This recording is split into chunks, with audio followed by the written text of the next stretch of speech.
지난 한 주간 평안하셨습니까? 우리 속담 가운데 낱말은 새가 듣고 반말은 쥐가 듣는다는 말이 있습니다.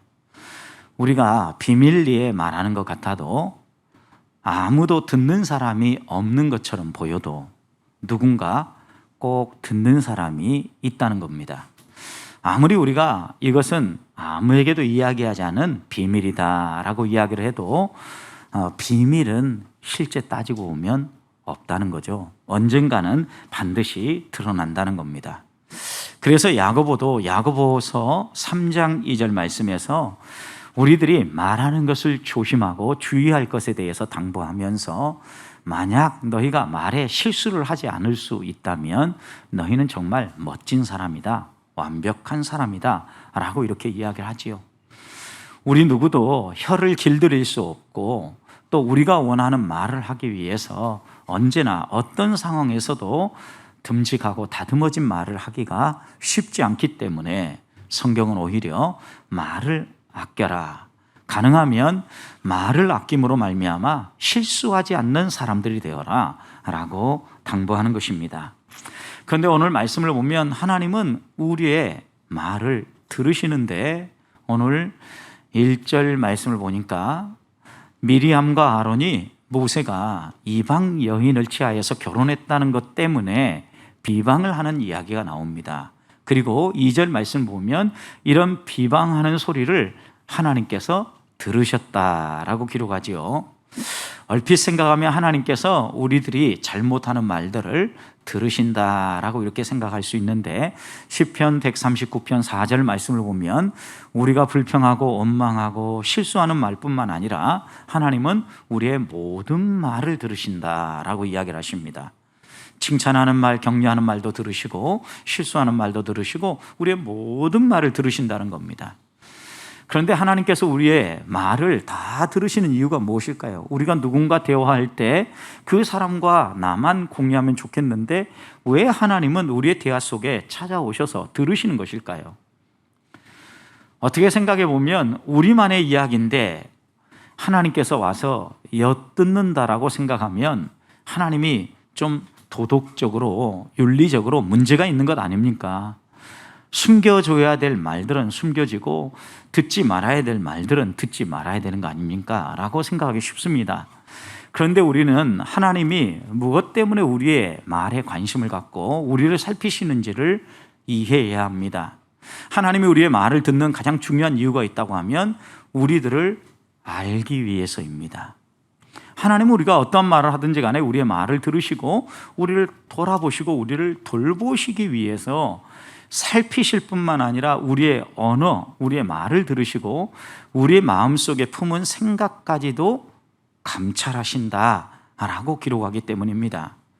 하나님은 우리를 벌주시기 위하여서 또 무언가 꼬투리를 잡기 위해서 우리의 말을 조용히 도청하듯 엿듣는 분이 아닙니다. 우리에게 무엇이 필요한지 더 깊이 살피고 표현하진 않았다 할지라도 마음에 품은 생각까지도 살펴서 하나님의 자녀답게 하나님의 백성으로 살아갈 수 있도록 인도하기 위해서입니다. 때로는 우리의 마음속에 다 이해되지 않는다 할지라도 하나님이 인도하시는 길들이 시간이 흐르고 나서 보면 내게 가장 좋은 것이었구나 라고 깨닫게 되죠. 그래서 시편 139편에서 하나님이 우리를 향하여서 얼마나 많은 수를 가지고 계신지, 우리를 향하여서 얼마나 다양한 계획, 또 우리가 어떻게 반응하느냐에 따라서 어떻게 대처해야 될지 하나님이 가지고 계신 계획은 너무 많아서 우리가 셀 수 없고 바다의 모래처럼 그 수가 많다 그랬습니다. 이처럼 하나님은 우리에게 다양한 계획을 가지고 우리를 섬기고 우리를 이끌어주기 위해서 우리의 소리를 귀담아 듣는다는 것입니다. 그러니 다윗은 시편 19편 14절에서 나의 반석이고 나의 구속자이신 하나님이여 내 입술의 모든 말과 내 마음의 묵상이 주께 연락되기를 원합니다 라고 기도했던 겁니다. 여러분, 연락된다라는 것은 하나님께 드려져서 하나님이 받음직할 만하다 그런 뜻입니다. 여러분, 우리 하는 말이 하나님이 받으실 만한 말들입니까? 내 마음속의 묵상, 꼭 내가 마음속에 품고 있는 생각이 하나님이 받으실 만한 것입니까? 하나님 우리를 꿰뚫어 보시면서 우리와 함께 하시면서 하나님이 어떤 분인가를 드러내며 살아가기를 원하기 때문에 우리의 말뿐만 아니라 우리의 마음의 생각까지도 인도해 주시고 다듬어 주신다는 말씀입니다.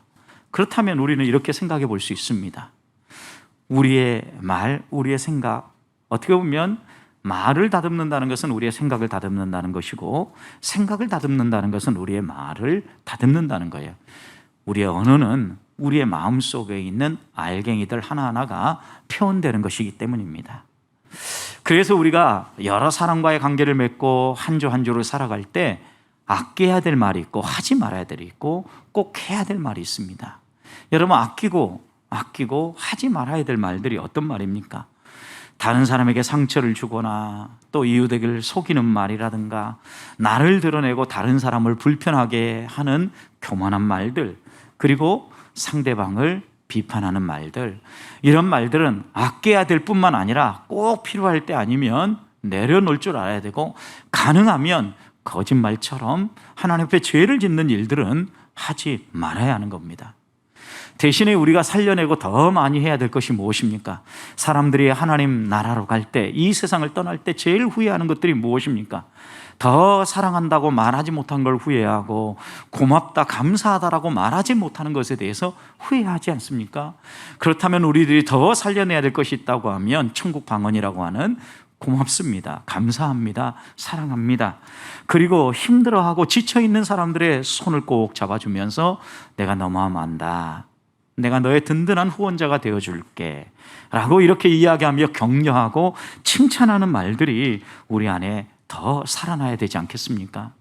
한 주간 우리의 말, 이 하는 말을 들으신다라고 말씀하는 하나님 앞에서 우리의 말들을 다듬고 하나님을 기쁘시게 하는 말들이 하루하루 살아가는 동안 우리의 삶에 가득 흘러넘치시기를 주님의 이름으로 축복합니다. 자, 그렇다면 오늘 본문의 말씀에서 하나님은 우리에게 어떤 말을 하라고 교훈합니까? 먼저 1절 말씀을 보면 상황과 때에 맞는 말을 하라고 이야기를 합니다. 1절 말씀 보십시오. 모세가 구수 여자를 취하였더니 그 구수 여자를 취하였으므로 미리암과 아론이 모세를 비방했다라고 기록하죠. 여러분, 여기에 모세를 비방하는 때가 언젠가 생각해 보십시오. 11장의 말씀을 보면 이스라엘 백성이 시내산에서 이제 1년 가까이 머문 다음에 하나님의 백성으로 준비되어져서 하나님이 보내라고 하는, 가라고 하는 약속의 땅을 향하여 출발을 하지요. 한 3일 길 정도 걸어갔는데 이스라엘 백성들 간에 이 광야길 걷는 것 때문에 불평이 나오기 시작한 겁니다. 여러 가지 이유들이 있었지만 가장 대표적인 불평은 먹는 것 때문이었습니다. 애굽에서 먹었던 다양한 음식이 생각났기 때문에 하나님이 최고의 음식인 만나를 주셨음에도 불구하고 그들은 애굽에서의 음식들을 생각하며 불평했던 것입니다. 여러분, 이 불평이 얼마나 모세를 힘들게 했는지 그가 의욕을 잃게 되어지고, 심지어는 하나님 앞에 하나님, 저를 좀 데려가 주시면 안 되겠습니까? 너무 힘듭니다. 저 혼자는 도저히 이 짐이 무거워서 감당하기 힘듭니다. 이렇게 말할 때입니다. 여러분, 지금 모세가 어떤 상황입니까? 무척 힘든 때란 이야기죠. 여러분, 그럴 때 모세를 알고 또 모세와 가까운 사람이라면 어떤 일을 해야 됩니까? 모세가 힘든 줄 알고 격려하고 붙들어 줘야 되죠. 그런데 지금 미리암과 아론은 모세의 가장 가까운 사람이지 않습니까? 모세의 가족입니다. 미리암은 누이였고, 모세가 정말 어려운 시기에 태어나서 더 이상 부모 밑에 있을 수 없을 때 갈대 상자에 담겨져서 나일강에 띄어지죠. 그때 모세의 운명이 어떻게 되는가를 살피기 위해서 그 갈대 상자를 계속 관찰하며 따라갔던 사람이 누구예요? 미리암입니다, 여러분. 모세하고는 둘도 없는 관계일 뿐만 아니라 정말 친밀한 관계에 있는 누나죠, 누나. 아론은 또 누굽니까? 모세가 하나님의 부름을 받을 때 도저히 내 힘으로는 이 사람들에게 나아가서 말할 수 없습니다. 저는 입술이 뻣뻣하고 말을 잘 못하는 사람입니다 라고 하나님께 자신의 약점을 드러낼 때 하나님은 모세를 대신해서 모세의 입으로, 모세의 대변자로 아론을 세워주셨죠.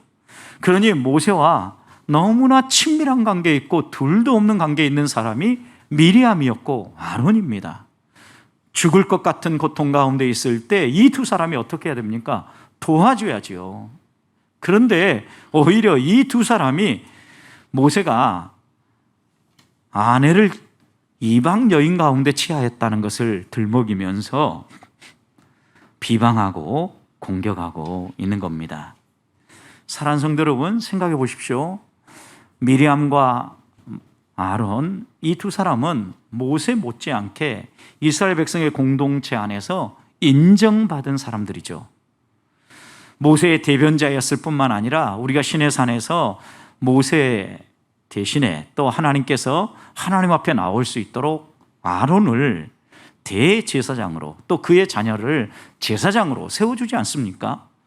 여러분, 어떻게 보면 아론과 그 자녀들이 누리고 있는 것, 먼저는 하나님의 은혜지만 모세 동생이 있었기 때문에 가능한 일 아니었습니까? 미리암도 이스라엘 백성 공동체 안에서 여선지자로서 인정받고 존경받는 여인이었습니다. 그녀 역시 하나님의 은혜로 여선지자로 세워졌지만 동생 모세가 아니었다면 어떻게 그 자리에 설 수 있었겠습니까? 하나님의 은혜와 함께 모세의 덕을 잇고 있는 이들이 이제는 모세가 제일 힘들 때 자신들의 무언가 필요를 채우고 자신들의 유익을 더 얻기 위해서 모세를 비방하고 공격하고 있다는 겁니다. 흔들릴 때 오히려 붙잡아주고 넘어지지 않도록 세워줘야 될 때 그들은 모세를 더 공격하고 도전하고 있다는 겁니다. 자신들의 지위에 만족하지 못하고 마치 자신들의 힘과 능력으로 여기까지 올라왔기에 이제는 모세의 자리까지 올라가야 되겠다라고 그들은 모세를 흔들고 있는 겁니다. 사랑하는 성도 여러분, 곰곰이 생각해 봅시다. 우리도 이 세상을 살아가다 보면 정말 가까운 사람 가운데 힘들어할 때, 여러분 그럴 때 어떻게 하십니까? 붙잡아 주시고 지지하고 함께 그 어려움을 이겨내기 위해서 힘을 보태십니까? 아니면 잘됐다, 이 기회에 내가 꺾고 한 번 더 그 자리에 올라가야 되겠다, 이런 마음을 가지십니까? 하나님이 우리에게 가족을 주신 이유는 분명합니다. 잠언 17장 17절 말씀을 보면 친구는 사랑이 끊이지 않기 위해서 하나님이 주셨고 가족은 위급한 때를 위하여 하나님이 주셨다 그랬습니다. 여러분, 이 땅을 살아가는 동안 친구를 통하여서 우리가 사랑하며 살아갈 수 있는 힘을 얻게 되지만 가족을 통하여서는요, 다양한 어려움들, 위기들을 만날 때 그때 넘어지지 않고 붙잡아 주라고 하나님께서는 가족을 주셨다라는 겁니다. 그래서 구약 성경을 보면 이스라엘 백성들이요, 여러 가지 환경 가운데 힘들어하고 어려울 때, 특별히 자신이 가지고 있는 기업마저도 다 잃어버리고 빼앗겼을 때 그 빼앗긴 가족의 기업을 되찾아줄 의무가 누구에게 있습니까? 가족에게 있어요, 여러분. 가장 가까운 가족부터 시작해가지고 좀 먼 지점까지를 살피면서 이들을 통하여서 하나님은 잃어버렸던 기업도 되찾게 해주시는 걸 보면 가족을 하나님이 우리에게 주신 이유가 분명하다는 것입니다. 그래서 신약 성경에 바울은 디모데에게 보낸 편지 디모데전서 5장 8절에서 누구든지 자기 친족, 특히 자기 가족을 돌보지 아니하면, 이렇게 얘기했어요. 가족을 돌보지 아니하면 첫째, 믿음을 배반한 자요. 둘째, 불신자보다 더 악한 자들이다 그랬어요. 여러분, 우리가 믿음을 가지고 있고 믿음의 삶을 살아간다면 가족을 돌보는 것은 당연한 일이라는 거예요. 만약에 가족을 외면시한다고 하면 그 사람은 믿음을 배반한 사람이라는 거예요. 두 번째, 불신자들도 가족은 돌볼 줄 아는데 믿는 사람으로서 만약 가족들을 돌보지 않고 외면한다면 그 사람은 불신자보다 더 나쁜 사람이다, 이렇게 이야기하는 거죠. 그렇다면요, 하나님이 우리에게 가족을 주신 이유는 분명해요. 어려움을 만날 때, 위기를 만날 때 흔들나고 또 그리고 고소하다고 야, 그 내가 평소에 그렇게 하는 거 보니 그럴 줄 알았다라고 말하라고 가족을 주신 게 아니에요. 누구나 실수하기 마련이고 알면서도 환경이 어려운 위기 가운데 빠지기도 하는 거예요. 그렇다면 하나님께서 가족을 주신 이유는요, 상황이 어려울 때 붙잡아주고 기뻐할 때 함께 즐거워하라고 주셨던 줄 알고, 우리들이 한마디 한마디 언어 생활을 할 때 어려움 가운데 있는 사람은 위로해 줄 줄 알고 즐거워하는 사람들과는 함께 즐거울 줄 아는 때에 맞는 언어 생활. 그래서 지혜자는 전도서 잠언 25장 11절에서 경우에 합당한 말은 아로 새긴 은쟁반의 금사간이라 라고 얘기했던 겁니다. 사랑하는 성도 여러분, 한 주간 살아가는 동안 상황과 때에 맞는 언어 생활을 하며 우리 주변에 있는 사람들에게 하나님 사랑을 나눠줄 수 있는 주의 자녀들이 되시기를 축복합니다. 두 번째, 우리에게 정직한 언어 생활을 하라고 얘기하죠. 1절 말씀을 보면 미리암과 아론은 모세가 구스 여인을 취한 것 때문에 비방을 합니다. 여러분, 그런데 생각해 보십시오. 모세가 결혼한 지 상당히 시간이 흘렀습니다. 여기에 구스 여인이 누구인가에 대해서 여러 가지 해석자들 가운데 논쟁이 있습니다. 원래 구스는 아프리카 지역의 에티오피아를 의미하기 때문입니다. 그런데 모세가 결혼했던 시보라는 미디안 여인이었지 않습니까? 미디안 제사장 보디베라의 딸이었죠, 여러분. 그래서 여러 해석가들이 성경의 여러 용례를 살펴본 결과 하박국 3장의 말씀을 보면 이 구스라는 지역이 단지 에티오피아만을 의미하는 게 아니라 고대 근동의 여러 다양한 지역을 또다시 의미한다는 걸 알게 된 거예요. 예를 들면 우리 나라 안에서도 뭐 가양동이라고 하면 이 강서구 가양동만 있는 게 아니라 부산에도 또 가양동이 있고 어느 지역에도 동일한 이름의 마을들이 있지 않습니까? 그것과 마찬가지로 아마 미디안 지역의 구스라는 곳에서 살고 있는 시보라와 결혼했을 것이다 라고 해석을 합니다. 또 하나는 이 구스라는 단어가 히브리어가 형용사로 쓰여지면 아름답다, 그런 뜻이에요. 그러니까 시보라가 참 아름다운 여인이었을 것이다. 그러니 구스 여인을 취했다라는 것 때문에 비방하고 있는 것이다, 이렇게 이야기를 합니다. 이유가 어떠했든지 간에 지금 이들은 모세가 아내를 취한 걸 가지고 문제시하고 있는데, 만약 모세의 결혼이 문제가 됐다고 하면 언제 얘기해야 됩니까? 출애굽 지도자로 부름을 받았을 때, 이들이 함께 일할 때 그때 모세에게 이미 이야기했어야죠, 여러분. 그리고 시내산에서 1년 머무는 동안도 아무 이야기도 하지 않다가 지금 가장 힘들 때, 어려울 때 그들이 모세를 흔드는 이유가 무엇입니까? 오늘 본문을 곰곰이 읽어보면요, 하나님이 이렇게 미리암과 아론이 비방할 때 그 소리를 들으셨을 뿐만 아니라 그들이 어떤 의도로 이런 일들을 하는지 하나님이 살펴보셨다라는 거예요. 여러분, 그들의 의도가 무엇입니까? 숨겨진 속셈이 무엇입니까? 1절 말씀을 보면 결혼의 문제를 언급했지만 2절 말씀을 보십시오. 그들의 속셈이 드러나죠. 그것이 무엇입니까? 그들이 이르되 여호와께서 모세하고만 말했느냐, 우리하고도 말하지 않느냐. 여러분, 이 말의 의미가 무엇입니까? 야, 왜 모세만 뛰어나고 위대한 사람인 것처럼 그렇게 하느냐? 모세나 우리나 뭐 다를 게 있느냐? 모세와 하나님이 대화한 것처럼 우리와도 하나님이 대화한다. 그러니까 굳이 모세만 막 위대한 사람처럼, 특별한 사람처럼 생각하지 말고 우리들도 그렇게 대해달라고 요구하고 있는 거죠. 자신들의 위치와 지위에 만족하지 못하고 모세의 자리까지 올라가려고 하고 있는 그들의 모습이죠, 여러분.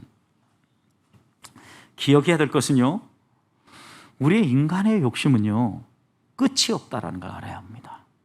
그래서 한번 우리의 마음속에 욕심을 품고 탐심을 품으면요, 이 욕심, 이 탐심은 끝없이 작동을 해서 우리를 결국 넘어지게 만든다라는 걸 기억해야 합니다. 전도서 5장 10절 말씀을 보면 지혜자는 모든 세상의 이치를 살피면서 이렇게 노래했습니다. 은을 사랑하는 자는 은으로 만족하지 못하고 풍요를 사랑하는 자는 소득으로 만족하지 못하느니라. 여러분, 은을 사랑하고 은을 막 구하고자 애썼던 사람이 은을 구했으면 어떻게 해야 돼요? 아, 만족한다, 좋다 이렇게 얘기하고 이제는 그것을 통하여서 누리고 나누는 삶을 살아야 되잖아요. 그런데 은을 사랑하는 사람은 아무리 많은 은이 주어져도 만족할 줄 모른다라는 거예요. 풍요를 사랑하는 사람도 여러분, 소득이 채워지고 풍요로워지면 만족하고 이제는 좀 나누고 함께 공유하며 사는 삶을 살아야 되지 않겠습니까? 그런데 여러분, 부자들 보십시오. 만족하지 못하잖아요. 더 많이 있어야 되겠다라고 이야기하죠. 실제로 여러분, 이스라엘 백성도요, 하나님이 주시는 음식, 어떻게 보면 최고의 음식이었던 만나를 먹으면서도 만족하지 못해요. 그러니까 다른 음식이 필요했고, 애굽에서 우리가 이런 음식을 먹었다, 이제 고기도 달라, 이렇게 요구했던 겁니다. 여러분, 하나님께서 이런 요구를 하는 그들에게 내가 그들의 고기를 채워줄게, 이럴 때 하나님이 뭐라고 얘기합니까? 이럴 때 하나님의 말씀에 모세가 뭐라고 대답합니까? 하나님, 이 사람들 욕심은 끝도 없어요. 못 채워줍니다. 이런 의미로 민수기 11장 22절 보면 이렇게 얘기합니다. 그들을 위하여 양떼와 소떼를 잡은들 족하겠습니까? 그들을 위하여서 바다의 모든 고기를 모아서 준들 족하겠습니까? 이렇게 반문하는 거예요. 여러분, 우리는 어느 정도 채워지면 만족할 줄 알고, 하나님이 주셨으면 감사할 줄 알고 베풀 줄 알아야 되는데, 그러지 못하고 없으면 더 갖기 원하고 계속해서 주십시오 주십시오 다오 한다는 거예요. 그래서 잠언 30장 15절 16절 보면 거머리에게 두 딸이 있으니 다오 하느니라. 족한 줄을 알지 못하여 족하다고 하지 아니하는 것이 이 땅에 서너 가지가 있다. 그 가운데 하나는 수월이다, 지옥이다. 여러분, 지옥에 들어갈 사람들이 계속해서 오고 가는 세대 가운데 죽어가잖아요. 그런데 사단은 믿는 사람까지 유혹해가지고 넘어뜨리려고 하잖아요. 지옥불로 데려가려고 하잖아요. 왜요? 만족하지 못하기 때문에. 그래서 만족하지 못하는 것으로 수월, 지옥을 들은 거예요. 또 아이를 베지 못한 태, 물로 채울 수 없는 땅, 족하다 하지 아니하는 불. 여러분, 그거 보세요. 아무리 땅에다 물을 붓고 또 부어도 땅이 물을 다 흡수해버리죠. 여러분, 불이 한번 나서 쭉 훑고 가면 그 다음에는 불이 안 나야 되는데, 우리나라도 여러분 강원도 산불 변함없이 조금 지나고 나면 또 일어나고 또 일어나잖아요. 왜요? 만족할 줄 모르기 때문에 이건 계속해서 일어나는 일들이다라고 얘기하는 거예요. 사랑하는 성도 여러분, 우리가 이 땅을 살아가면서도 하나님이 우리에게 주신 것에 대해서 만족하지 못하면 더 추구하고자 우리는 그 다음에 꼼수를 사용해 가면서 속이면서 그것을 얻고자 할 때가 많이 있다라는 거예요. 그래서 하나님이 이것을 통하여서 우리에게 이야기하는 것은, 실상은 그들이 모세의 자리를 노리면서 모세가 이방 여인과 결혼한 것을 비방한 것처럼 속이면서 말하지 말라는 거예요. 숨은 속셈을 가지고, 꼼수를 가지고 다른 사람과 대화하지 말라는 거예요. 정직하고 진실한 대화를 하라는 것입니다. 사랑하는 성도 여러분, 그리스도인들만 이 땅을 살아가는 동안 정직한 언어 생활을 회복한다면 우리 사회의 청렴도가 많이 올라갈 것입니다. 우리 사회는 나라의 부패도가 이 거짓말 때문에 선진국 가운데 바닥입니다. 바닥. 그리스도인들이 먼저 회복해야 될 것 가운데 하나가 진실한 언어입니다. 우리의 마음속에 속셈을 빼고 하나님이 원하시는 게 무엇인지를 생각하면서 진실하게 대화할 수 있기를 소망합니다. 그래서 우리 주님은 이렇게 말씀하셨습니다. 누가복음 12장 15절, 삼가 모든 탐심을 물리치라. 사람의 생명이 그 소유에 넉넉함이 있지 않으니라. 여러분, 소유의 넉넉함을 위하여서 속임수를 쓰고 꼼수를 쓰고 다른 사람의 등을 쳐서라도 더 많이 채우고자 할 게 아니라, 하나님이 채우시고 하나님이 공급하시는 줄 알고 하나님 앞에서 정직한 언어 생활, 진실한 언어들을 통하여서 하나님이 어떤 분인가를 드러내고 살아가는 성도들이 되시기를 축복합니다. 세 번째 당부하는 언어 생활은요, 오늘 3절 말씀 보니까 모세는 이 땅에서 온유함이 그 어떠한 사람보다 뛰어난 사람이었다라고 기록을 합니다. 이 말씀은 모세가 다른 어떤 사람보다 겸손한 사람이었다, 이런 의미입니다. 여기 온유하다라고 쓰여진 단어는 여러분 비참함이라는 단어도 쓰이는 단어입니다. 결국 모세는 이 땅의 어떤 사람보다도 비참한 사람이었다. 자기가 얼마나 연약하고 얼마나 약점과 허물이 많은 존재인지를 알았다. 결국 모세는 겸손한 사람이었다라는 의미죠. 여러분 생각해 보십시오. 미리암과 아론이 공격에 올 때 얼마든지 모세가 할 말이 많이 있었을 것입니다. 그런데 그 비방하는 말, 공격에 오는 말에 대해서 한마디도 대답하지 않습니다. 변명하지 않습니다. 야, 어떻게 형하고 누나하고 내가 똑같아? 나는 하나님과 직접 대화도 하고 하나님이 내게 주신 게 많잖아. 그리고 형이 제사장직을 감당하고 누나가 이렇게 선지자로 살아갈 수 있는 거 순전히 내 덕이잖아. 그런데 왜 이렇게 나에게 와서 공격하고 나를 힘들게 만들어? 이런 말 한마디 모세는 하지 않는다라는 거예요. 대신 하나님이 이 말을 들으시고 4절 말씀을 보면 이제 하나님이 어떻게 해요? 움직이셔요. 하나님께서 모세와 미리암과 아론을 부르십니다. 어디로요? 하나님이 계신 회막으로. 그래서 부르신 다음에는 모세는 그 자리에 있게 하고 미리암과 아론을 한 발 더 가까이 부르시죠. 그리고 이야기를 합니다. 너희들이 지금 모세와 똑같다고? 모세가 너희들보다 뭐 특별한 게 없다고? 이렇게 얘기하면서 하나님은 그들과 모세가 다른 점이 무엇인가를 얘기하는 거예요. 첫 번째가 바로 그 겸손함이에요. 온유함이에요, 여러분. 벌써 이런 얘기를 한다는 것부터가 미리암과 아론은 겸손하지 않은 거죠. 동생의 자리지만 그 자리를 탐하는 것부터가 욕심을 내고 있는 거죠. 그렇지만 모세는 비참함을 알고 자기의 연약함을 알고 낮출 줄 아는 사람이다 라고 인정하는 거죠. 또 7절 말씀을 보십시오. 그는 내 온 집에 충성된 사람이다. 성실한 사람이다. 믿을 만한 사람이다. 신실한 사람이다. 너희들과는 다르다라는 걸 하나님이 이야기하시는 거죠. 또 8절을 보십시오. 다른 사람들과는 앞에 6절, 5절, 6절, 7절 말씀을 봐도 꿈으로 얘기하고 내가 대화를 할 때 대화한 건 사실이지만 어렴풋하게 어떤 계시 도구를 사용해서 대화를 했다면 내 종 모세와는 그렇게 대화하지 않았다라는 거예요. 8절 어떻게 대화했다고 얘기합니까? 대면해서. 그 다음에 또 어떻게 해요? 명백하게. 여러분 직접 만나서 대화하면서 하나님의 뜻을 다 모세에게 알려줬다라는 거예요. 그러면서 하나님이 미리암과 아론에게 하고자 하는 말이 뭐예요? 너희들과는 다르다. 특별하다. 너희는 특별하지 않다고 하는데 특별하다. 여러분 하나님 앞에서 스스로 변호하지 않고 조용히 자신의 비참함을 드러내며 겸손하게 하나님을 바라봤던 모세를 위해서 누가 일하시는 거예요? 하나님이 일하시는 거예요. 하나님이 그리고 모세가 어떤 존재인가를 미리암과 아론이 스스로 깨달을 수 있도록 말씀해 주시는 거예요. 그러면서 9절 말씀 보면 하나님이 진노하시면서 떠나요. 왜요? 하나님이 세우고 특별하게 구별하여 세운 사람을 뭐 특별히 나랑 다른 것도 없네 라고 얘기하면서 비방하는 이 미리암과 아론을 혼내고 떠나시는 거죠. 여러분 그렇게 혼내고 떠나시니까 하나님이 떠나실 때 또 어떤 일이 벌어져요? 하나님의 임재의 상징이었던 구름이 장막에서 떠납니다. 그리고 미리암에게 나병이 발병합니다. 눈처럼 여러분 피부에 비늘이 벗겨지면서 악성 피부 종양이 미리암에 발병한 겁니다. 분명히 미리암과 아론이 함께 비방했다고 하는데 왜 미리암만 문둥병에 걸렸을까요? 왜 나병에 미리암만 걸렸을까요? 오늘 1절 말씀을 보면 여기에 비방하다라는 단어가요 여성 단수예요. 히브리어의 동사는요 남성 여성이 있어가지고 누가 이 말을 했는가가 특별하게 분명히 나타나요.